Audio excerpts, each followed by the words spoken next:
तो आज हम डिस्कस करेंगे एक नया टॉपिक जिसका नाम है फैक्टर अफेक्टिंग इलेक्ट्रिकल रेजिस्टेंस, यानी इलेक्ट्रिकल रेजिस्टेंस की वैल्यू जो है वो किन किन फैक्टर्स पर डिपेंड करती है। ठीक है भाई, तो टॉपिक शुरू करने से पहले आपको पता होना चाहिए भाई, जो इलेक्ट्रिकल रेजिस्टेंस का फॉर्मूला है अकॉर्डिंग टू ओम्स लॉ, यानी ओम्स लॉ का जो हमने डेरिवेशन किया था वहां पर एक फॉर्मूला हमने डिराइव किया था। तो वहां पर जो आर की वैल्यू है वो आई थी ml bye A N E square tau. ठीक है भाई, ये रेजिस्टेंस की वैल्यू आई थी। इस फॉर्मूले के बेस पर ही हम सारे के सारे फैक्टर डिस्कस करेंगे। तो सबसे पहले पहला फैक्टर क्या है, तो यहाँ पर R is directly proportional to L।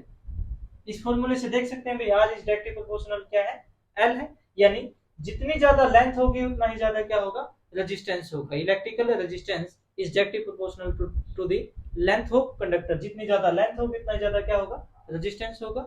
Second, R is inversely proportional to the area।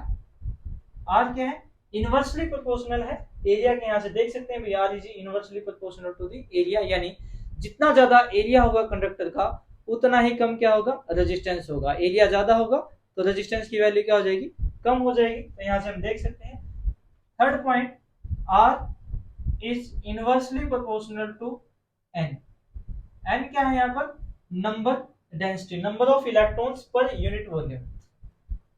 N क्या है, number of electrons per unit volume.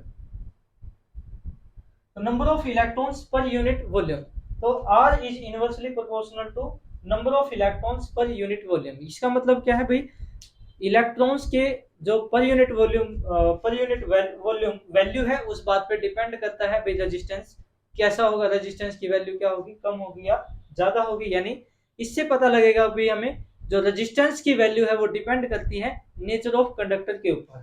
भाई number of electrons per unit volume किस बात पे डिपेंड करते हैं, नेचर ऑफ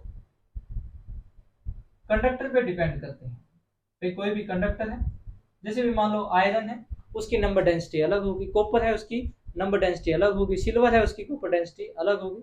ठीक है भाई, तो नंबर डेंसिटी पे डिपेंड करता है कौन, रेजिस्टेंस। और नंबर डेंसिटी किस बात पे डिपेंड करती है, नेचर ऑफ कंडक्टर पे। तो इसका मतलब तो रेजिस्टेंस है वो किस बात पे भी डिपेंड करता है भाई, नेचर ऑफ कंडक्टर के ऊपर भी डिपेंड करता है। उसके बाद फोर्थ पॉइंट ये तो यहाँ पर क्या रहेगा, चार्ज ऑन इलेक्ट्रॉन, जिसकी वैल्यू तो फिक्स है 1.6 इंटू 10⁻⁻19 कूलम। तो ये वैल्यू कांस्टेंट है, सेम रहेगी। अब R is inversely proportional to tau. Tau क्या है यहाँ पर, टाउ रिलैक्सेशन टाइम।